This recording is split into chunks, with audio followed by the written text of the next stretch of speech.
নমস্কার বন্ধুরা, আজকে আমরা কথা বলবো 2019 সালের চাইনিজ অ্যানিমেটেড মুভি নে ঝা নিয়ে। এই সিনেমাটি চীনের ঐতিহ্যবাহী পুরাণ থেকে নেওয়া একটি অসাধারণ গল্প, যেখানে রয়েছে ভাগ্য, বন্ধুত্ব এবং আত্মত্যাগের এক অনন্য বার্তা। তো চলুন শুরু করা যাক।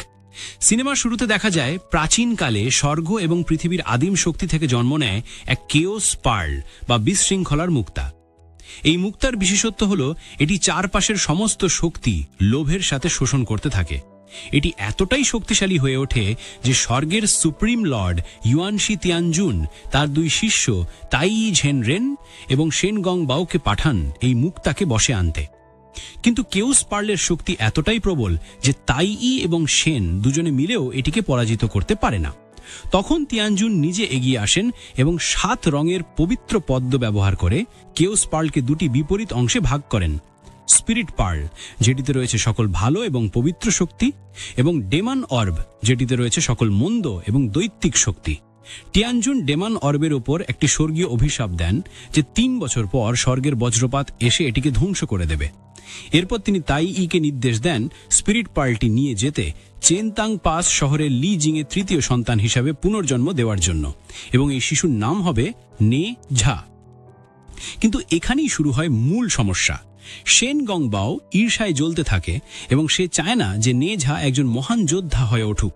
তাই সে স্পিরিট পার্ল চুরি করে এবং পরিকল্পনা অনুযায়ী লি জিংয়ের গর্ভবতী স্ত্রী লেডি ইনকে দিয়ে ডেমন অর্বের পুনর্জন্ম ঘটায়। অর্থাৎ নে ঝা জন্ম নেয় দৈত্যের অবতার হিসাবে, ভালো শক্তির অবতার হিসাবে নয়। তাই যখন এসে পৌঁছায় তখন সে লি জিং এবং লেডি ইনকে জানায় ভয়ঙ্কর সত্য যে নে ঝার ভাগ্য আগে থেকেই নির্ধারিত এবং 3 বছর পর স্বর্গীয় অভিশাপ তাকে মেরে ফেলবে। এই খবর শুনে লি জিং তাই এর সাথে স্বর্গে যায় নে ঝার জীবন বাঁচানোর জন্য অনুরোধ করতে, কিন্তু তাকে বলা হয় এই অভিশাপ সরানো অসম্ভব। অন্যদিকে শেন গং বাও চুরি করা স্পিরিট পার্ল নিয়ে যায় পূর্ব সাগরের ড্রাগন কিং এর কাছে। ড্রাগন কিং স্পিরিট পার্লটি একটি ডিমে প্রবেশ করিয়ে দেন এবং এভাবে জন্ম নেয় তার তৃতীয় পুত্র আও বিং।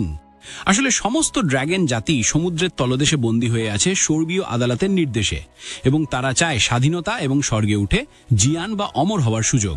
ড্রাগন কিং আশা করে যেহেতু আও বিং স্পিরিট পার্ল থেকে জন্ম নিয়েছে, স্বর্গ তাদের যোগ্য মনে করবে এবং তাদের মুক্তি দেবে। শেন গং বাও আও বিংকে তার শিষ্য হিসেবে নিয়ে যায় এবং প্রশিক্ষণ দিতে থাকে। নে ঝার বাবা মা তাকে খুব ভালোবাসে এবং তার দৈত্বিক প্রকৃতিকে নিয়ন্ত্রণে রাখতে এবং তাকে খুশি রাখতে তারা একটা বড় মিথ্যে বলে।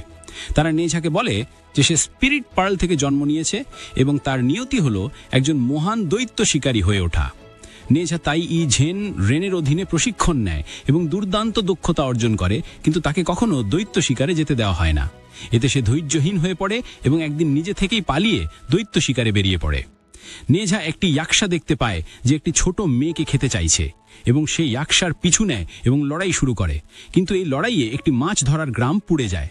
ঠিক তখনই আও বিং এসে নে ঝার পাশে দাঁড়ায়, কিন্তু ইয়াকশা তাকে পাথরে পরিণত করে ফেলে। নে ঝা বুদ্ধি কাটিয়ে ইয়াকশাকে পরাজিত করে এবং আও বিং এবং ছোট মেয়েটি উভয়কেই বাঁচায়, এবং এই ঘটনার পর নে ঝা এবং আও বিং বন্ধু হয়ে যায়। কিন্তু গ্রামবাসীরা পুরো ঘটনা ভুল বোঝে এবং তারা মনে করে নে ঝা একটা খারাপ দৈত্য যে তাদের গ্রাম ধ্বংস করেছে। এই অপবাদ শুনে নে ঝা রেগে গিয়ে গ্রামবাসীদের উপর আক্রমণ করে এবং অনেককে আহত করে, এবং অবশেষে তার বাবা মা এবং তাই এসে তাকে থামায়। যখন লি জিং জানতে পারে যে এটা সব ভুল বোঝাবুঝি, সে সিদ্ধান্ত নেয় নে ঝার আসন্ন জন্মদিনের পার্টিতে সবার সামনে তার নির্দোষতা প্রমাণ করবে। 10 দিন পর লি পরিবার তার ছেলের জন্য একটা বিশাল জন্মদিনের পার্টির আয়োজন করে এবং সমস্ত গ্রামবাসীকে আমন্ত্রণ জানায়। কিন্তু পার্টির ঠিক আগে শেন গং বাও নে ঝার কাছে আসে এবং তাকে তার আসল পরিচয় বলে দেয় যে সে স্পিরিট পার্ল নয়, বরং ডেমন অর্বের পুনর্জন্ম, এবং নে ঝা জানতে পারে তার বাবা মা তাকে সারা জীবন মিথ্যে বলেছে।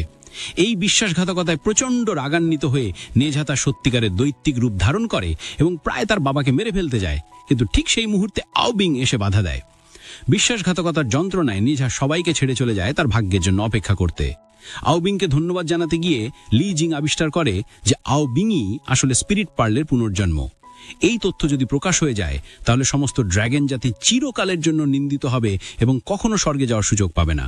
তাই শেন গং বাওয়ের নির্দেশে আও বিং সমস্ত সাক্ষীকে নিশ্চিহ্ন করার সিদ্ধান্ত নেয় এবং সে শহরের ওপর একটা বিশাল বরফের চাদর তৈরি করে পুরো শহরটিকে চাপা দিয়ে দিতে চায়। অন্যদিকে নেঝা জানতে পারে যে তার বাবা স্বর্গে গিয়ে একটা জাদু মন্ত্র গ্রহণ করেছিলেন, যা তাকে নিজের জীবন দিয়ে নেঝার জীবন বাঁচানোর ক্ষমতা দেয়। এই আত্মত্যাগ জেনে নেঝা গভীরভাবে আবেগাভূত হয় এবং গ্রামে ফিরে আসে আওবিংকে থামাতে। সে তার সম্পূর্ণ দৈত্বিক শক্তি মুক্ত করে এবং আওবিংকে পরাজিত করে, কিন্তু বন্ধুত্বের খাতিরে সে আওবিংকে মেরে ফেলে না, কারণ আওবিংই ছিল তার একমাত্র বন্ধু। যখন স্বর্গীয় বজ্রপাত এগিয়ে আসে, নেঝা তার ভাগ্যের কাছে আত্মসমর্পণ করে, কিন্তু অপ্রত্যাশিতভাবে আওবিং এসে তার পাশে দাঁড়ায়। দুজন একসাথে হাত ধরে কেউ স্পার্লের সেই বিশেষ ক্ষমতা ব্যবহার করে, যা হলো শক্তি শোষণ করার ক্ষমতা, এবং তারা স্বর্গীয় বজ্রপাতের শক্তি শোষণ করতে থাকে। কিন্তু তাদের মরণশীল শরীর এত বিশাল শক্তি সহ্য করতে পারে না এবং ধ্বংস হয়ে যায়। তবে তাই ইয়ের সাহায্যে তারা আত্মা হিসাবে বেঁচে থাকে, এবং চেনতাং পাসের সমস্ত নাগরিক এগিয়ে আসে এবং দুই বীরকে ধন্যবাদ জানিয়ে হাঁটু গেড়ে বসে, যারা তাদের জীবন বাঁচিয়েছে। ক্রেডিটের মাঝে দেখা যায় যে ড্রাগন কিং প্রতিশোধের শপথ নেয় চেনতাং পাসের প্রতি আওবিং এর সাথে যা হয়েছে তার জন্য। অন্য 3 সাগরের ড্রাগন কিংরা এসে উপস্থিত হয় এবং এটিকে একটি যুক্তির সুযোগ হিসেবে ব্যবহার করে। এদিকে একটি অজানা স্থানে পরবর্তী মুভি জিয়াং জিয়ার একটি ছোট্ট দৃশ্য দেখানো হয়। এই মুভির মূল শিক্ষা হলো, প্রথমত, ভাগ্য নিজে তৈরি করতে হয়, কারণ নেঝাকে বলা হয়েছিল সে একটি দৈত্য এবং মরে যাবে, কিন্তু সে নিজের পছন্দ দিয়ে বীর হলো।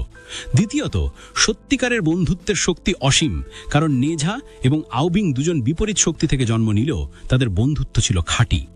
তৃতীয়ত, পরিবারের ভালোবাসা সবচেয়ে বড় শক্তি, কারণ লি জিং নিজের জীবন দিতে রাজি ছিল ছেলের জন্য। এবং চতুর্থত, পূর্ব ধারণা অনুযায়ী মানুষকে বিচার করা উচিত নয়, কারণ গ্রামবাসীরা নেঝাকে বিচার করেছিল তার জন্ম পরিচয়, কাজে নয়। নেঝা শুধু একটি অ্যানিমেটেড মুভি নয়, এটি একটি আবেগময় যাত্রা, যেখানে একটি ছেলে নিজের নিয়তির বিরুদ্ধে লড়াই করে এবং প্রমাণ করে যে আমরা কে সেটা আমাদের জন্ম দিয়ে নয়, আমাদের কাজ দিয়ে নির্ধারিত হয়। এই মুভিটি 2019 সালে চীনের রেকর্ড ভঙ্গ সাফল্য পেয়েছিল এবং বিশ্বজুড়ে সমাদৃত হয়েছে। আশা করি আপনাদের এই ব্যাখ্যা ভালো লেগেছে এবং মুভিটি অবশ্যই দেখবেন, কারণ অ্যানিমেশন এবং অ্যাকশন সিকোয়েন্স একদম অসাধারণ। ধন্যবাদ।